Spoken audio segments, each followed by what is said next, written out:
Гурван хавцтай толинд шингэсэн гэрэлт үеийн сүнс нөхрийнхөө дараачин эхнэрийг орлжээ. Орос улсад үйлдвэрлэсэн гурван хавцтай босоо тол эд модонд орж байсан үе. Утлын үйлдвэртэй ажилтай амар сайхан гэгчээр 1983 оны намар үйлдвэрийнхээ чанар шалгагч гэрэлт үе бүсгүйтэй ханилаад удаагүй байлаа. Тиймээс тэрээр эхнэрээ ёстой л алган дээрээ бөмбөрүүлж байв. Гэтэл хайртай эхнэр нь түүнээс гурван хавцтай гоёмсог тол авч өгөхийг гуйхвалжээ. Эхнэртэй үеийн өргөй хайртай амар сайханч цалин буугүй юу зах дээрээс дамын үнээр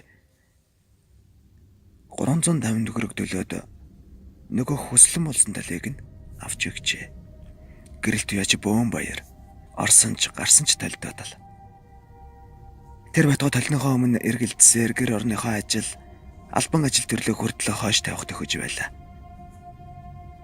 Тэгтэл гинэт харамсалтай юм болж. Нэг жилийн дараа гэрэлт үе хүнд өвчнөө улмаас нас нөхцсөн байна. Тэгэхдээ тэр эмчилгээ авахгүй нэлээд удаан гэртээ хэвдсэн бөгөөд өвчсөн зовлонтой хідэж өнөөх толныхоо өмнө суучгаад өдрөөс өдөртөө цонхийн царай алдаж буй өөрийгөө харан гонхирдаг байсан ажээ. Гэрэлт үег нас барснаас хойш амар сайхан сэтгэлээр маш их унаж нэг хэсэгтээ уруудаараа явсан ч удалгүй ханд сөрөн гих бүсгүйтэй танилцсан. Дотонсож хэдэн сарын дараа гэртээ дагуулan иржээ. Тэгтэл тэр хоёр хамт амьдрах болсноос хойш хан сэрэнгийн царай зүсэн цонхиж турж ицээд нэг л айц төгшөөртө автсан амтан болоод хуурчгаж. Амар сайхан түүнээс уучрыг асуухад тэр юу ч хэлэхгүй. Би зүгээр гэдэл байж. Гэтэл нэг шин хан сэрэн амар сайхныг өгц татан сэрээгээд чи тэрийг хараач гэд нөгөө тол руу заажээ. Амар сайхан юу ч ойлгосонгүй. Дэмэл хан сэрэн аргадуул тэр айснасаа болж бөмбөгөнд чичрэн нүдэндээ нулимс цэлэгнүүлэн байж. Би чиний талнаас айгаад байна. Шин дундын үлс намайг нэгэмсэрээ чихдэг. Тэгээд сэрээд харахаар энэ толны өмнө нэг цонхийсэн царайтай хүүхэн суугаад хугархай самаар үсээ санаад байх юм. Хаяа над руу эргэж хардаг. Нүд нь ямар амар гэж. Сая бүр босоод над руу ойртод ирсэн. Гэж хэлжээ. Гэсэн ч амар сайхан түүний үгийг нэг их тоосончгүй. Хар дарж зүудлээ үздэй гэдэл өнгөрч. Энэ өдрийн маргааш эхнэр нь хөдөө гэрлүүгээ хит хоногор явлаа.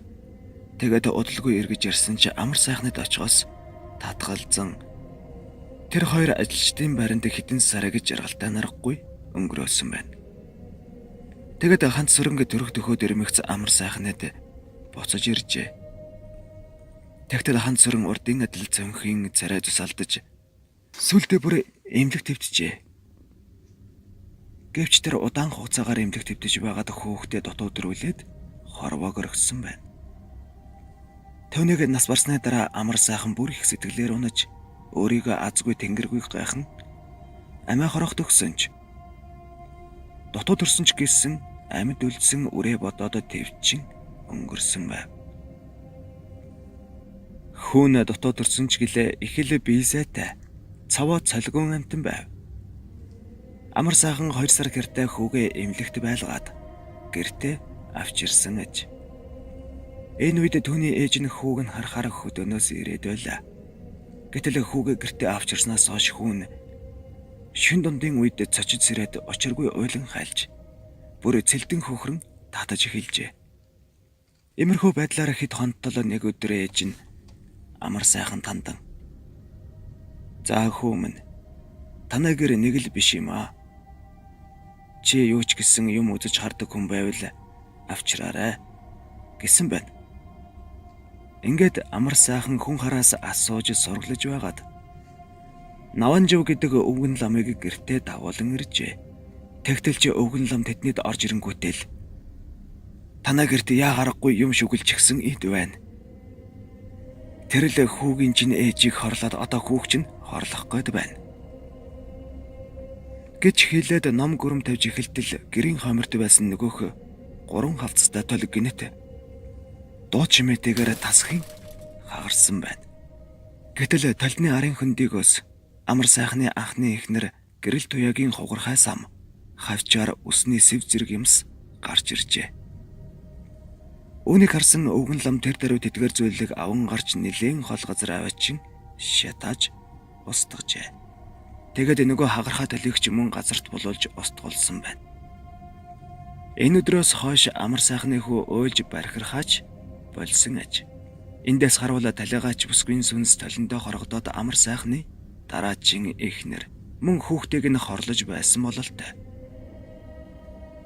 Тэгээд ч дэлхийн олон улсааранд янз бүрийн толиноос ихэд болгоомжилдог бөгөөд толинд элдв муу юмс шингэж үлддэг гэж ярьдаг. Тиймээс гэрэл туяа бүсгүй нас барахаас өмнө толиндоо хоргодон суудаг байснаас өвчин зовлонд наригдсан царай төрхөн толинд нь нэвчин гэж. Тэр нь шинийн харанхуйд биелээ олдог байсан байж болзошгүй юм.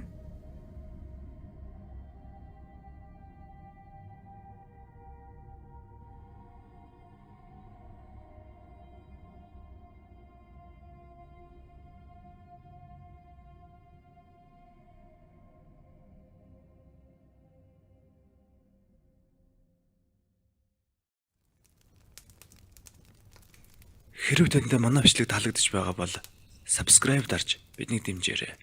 Баярлалаа.